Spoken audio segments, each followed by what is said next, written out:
What is going on, Grinders? It's Chief.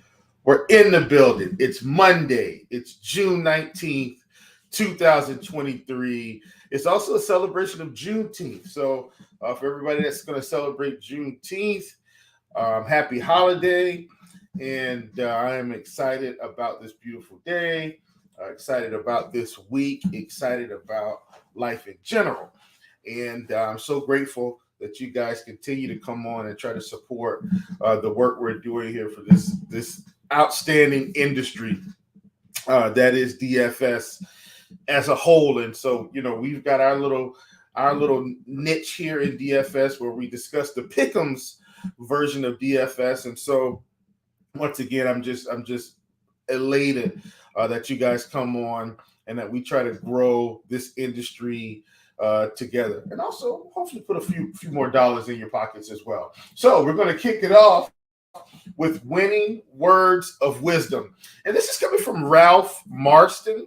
And this I think is a great quote to kick off a Monday. Ralph says this: "You've done it before, and you can do it now. See the positive possibilities. Redirect the substantial energy of your frustration and turn it into positive, effective, unstoppable determination." That's coming from Ralph Marston. Listen, folks, you can get it done. You can do it. You can finish that college degree. You can get that promotion. You can make more money. You can build that dream home.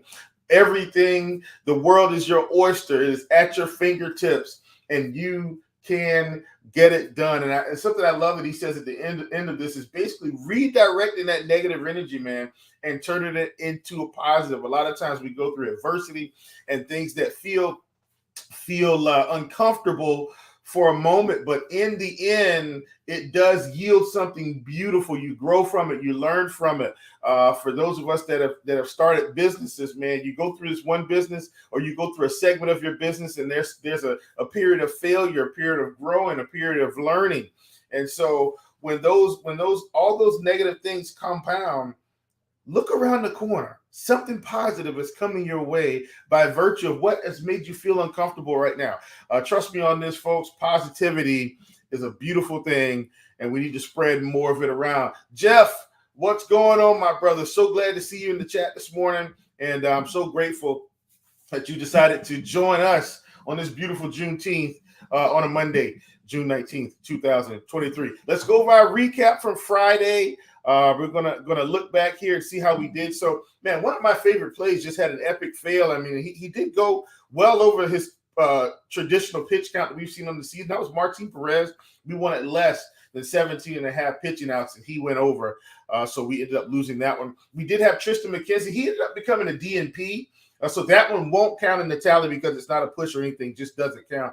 And then we had Miles Mikolas. This was PrizePicks only at 28.5 fantasy points. We wanted less than that projection, and we pretty much knew that projection was going to hit in the first 2 to 3 innings. I think Mikolas had already given up 4 runs, not a high strikeout guy anyway, so it was going to be very hard for him to overcome what would have been the 28.5 fantasy points based on FanDuel scoring. So once again, super elated that I've been able to come and join all of you beautiful folks.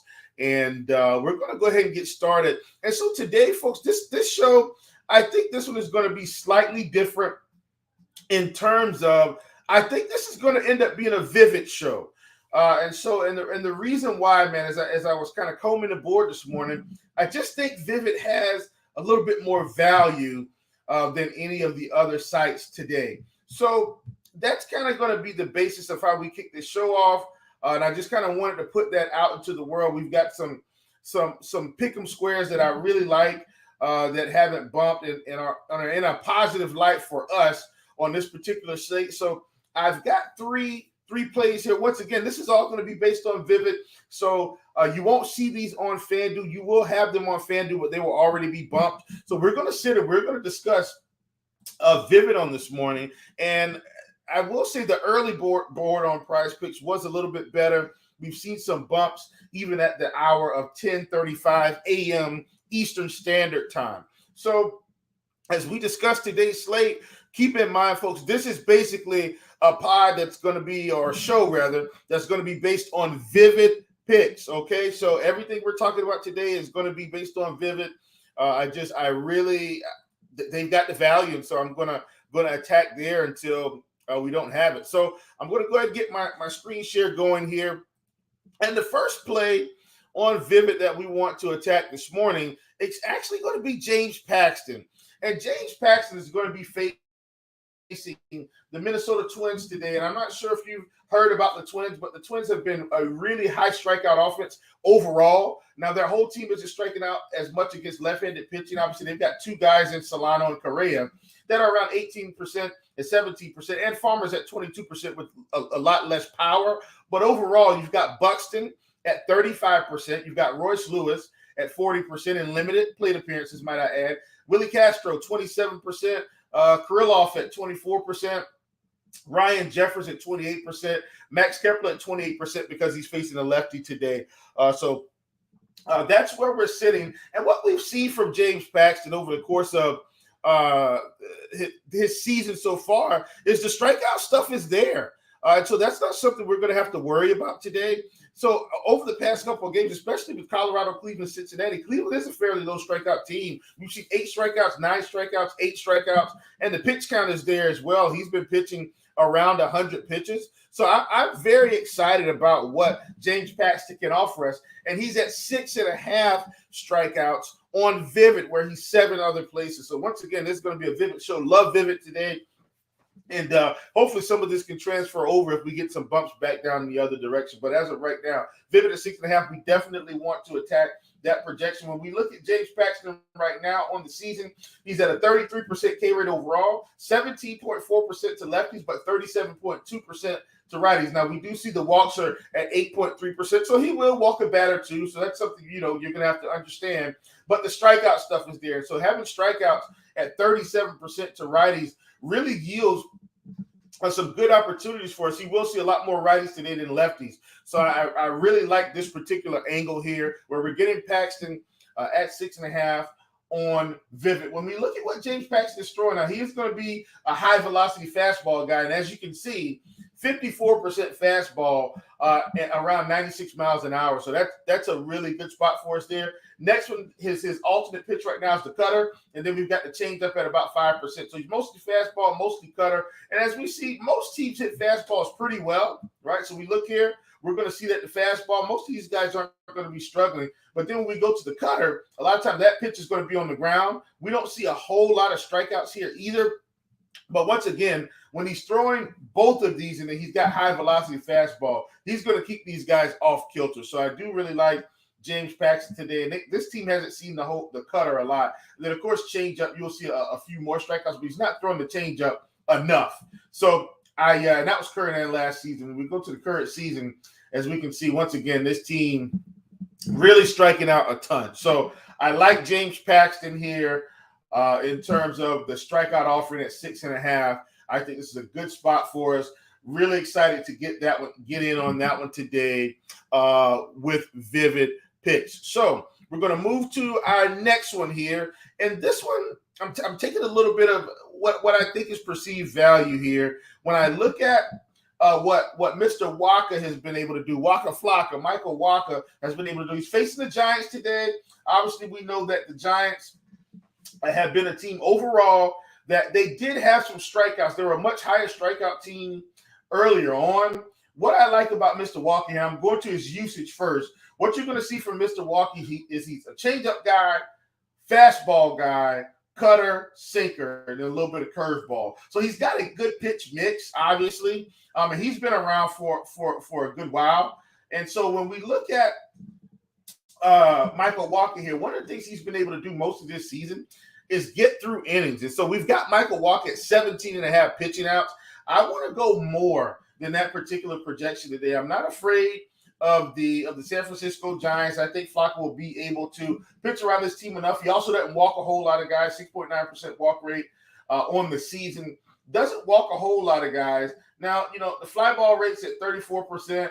The ground ball rate's at 33, and the line drive is at 23 on the season. So he's fairly balanced. I mean, I wish the line drive rate was maybe a little bit low, but that's okay. Or the ground ball rate, was a little bit higher, but that's okay. I am perfectly fine with Mr. Waka Flocka here. I think he's able to pitch around this team once again, keep the ball on the ground enough, and especially like I said, when we look at this usage, what we will see, and it's going to give us previous seasons as well. But like we look at the curveball here, we see that okay, we've got some strikeouts. That's last season and this season combined. We're going to go to the sinker. This is his pitch to keep the ball on the ground. Guys are hitting the sinker, but look at the ISO numbers, right? Not a lot of power here. Some of them in limited plate appearance, but not a lot of power. Mr. J. Steele, what's going on, my brother? Thanks a bunch for joining us this morning. And then, of course, we'll go to the cutter, and then we'll look. The cutter's typically going to keep the ball on the ground a fair amount. So not a lot of strikeouts, but not a lot of power in terms of overall around the lineup. So I'm not really concerned about it. And he is throwing the changeup around 33% of the time. We go to the changeup, and we will look at what we have here and then look at the power numbers here. Very low power numbers. So I'm expecting Walker to have a pretty good day and limit the power of this team. And so at 17.5 pitching outs, once again, Walker, we've seen him get through plenty of innings this season. And so I really like this opportunity that we have in front of us with Waka Flocka. All right, we're going to move to another one. And this one is giving us a little bit of value as well. We're going to go to Houston, and we've got Max Scherzer facing the Houston Astros. We've got Hunter Brown facing the New York Mets. And while the New York Mets on the season have not had a ton of strikeouts in this lineup, I do see some strikeouts. And once again, when I say low strikeout doesn't always mean no strikeout. We've got Nemo at 23%, Marte at 20, Lindor at 23, Alonso at 20. McNeil's the lowest strikeout bat, but everybody's pretty much 20 or slightly above 20. And we've got Hunter Brown here sitting at around a 27% K rate on the season. 29% to lefties, 27% to righties. And over the last 30 days, we've seen Hunter Brown tick up to 33%, 42% to lefties, 27% to righties. And Hunter Brown is at 5.5 on Vivid, which is why I love Vivid today. I just think we're getting some good value here where Hunter Brown is going to be 6 on most sites across the industry. Vivid has him at 5.5. And so I like this particular offering here. Once again, Hunter Brown's a young guys, so what you are going to see is fastball. These fastball slider splitter. It's going to be mostly fastball slider. And so obviously most teams don't hit sliders well. So when you pull up the slider, look at the strikeout numbers for the Mets. When a guy's got a good fastball, a good slider, that's a good combination. Somebody else that has a combination that's something similar to this, listen, his strikeout stuff isn't on the level as of yet, but I'm just giving you a comparison. A guy like Spencer Strider is mostly a fastball slider guy, and that's what we're going to see here from Hunter Brown. Obviously, he's going to be at home, and so I like the chances here, especially if that slider is moving there in Tropicana. That we're going to see some good strikeout opportunities for Hunter Brown. The other thing about Hunter Brown, too, them being young, in terms of what we've seen the last 30 days, the walk numbers have come down. So when we look on the season, that's something that got me really excited when I was digging through a little bit this morning. You look on the season, 27% K rate, 29% to lefties, 27% to righties. The walk rate, 8%, 11% to lefties, 5% to righties. But now over the past 30 days, and this used to be the recent trends tab, but now we have it baked into Plate IQ here right to the right. You can see an easy comparison. 33% Ks, 42% to lefties, 27% to righties. Walk rate at 5.9%, 6% to lefties, 5.6% to righties. So I really like the fact that the walk rate has come down almost 3%. We get another 0.8% down. We'll be at a full 3% come down the walk rate, and I think that's fantastic for a young guy that's pitching this season. I think he's coming along beautifully. So really like Hunter Brown here at 5.5. We want more than that particular projection. All right, folks, we're going to go through our recap once again. All of these plays are going to be on Vivid Picks this morning, okay? Vivid Picks. So if we get the bump down on Underdog or PrizePicks, those will still be available. But as of right now, we want these on Vivid. So at the top of my list today, we've got James Paxton at 6.5 strikeouts. We want more than that projection. We've got Michael Wacha at 17.5 pitching outs. We want more than that projection. We've got Hunter Brown at 5.5 strikeouts. We want more than that projection. I'm going to give you a bonus pick. This one is bonus, but and it will count in the official tally, but I'm not going to give out a ton of analysis. It's just a play that I like.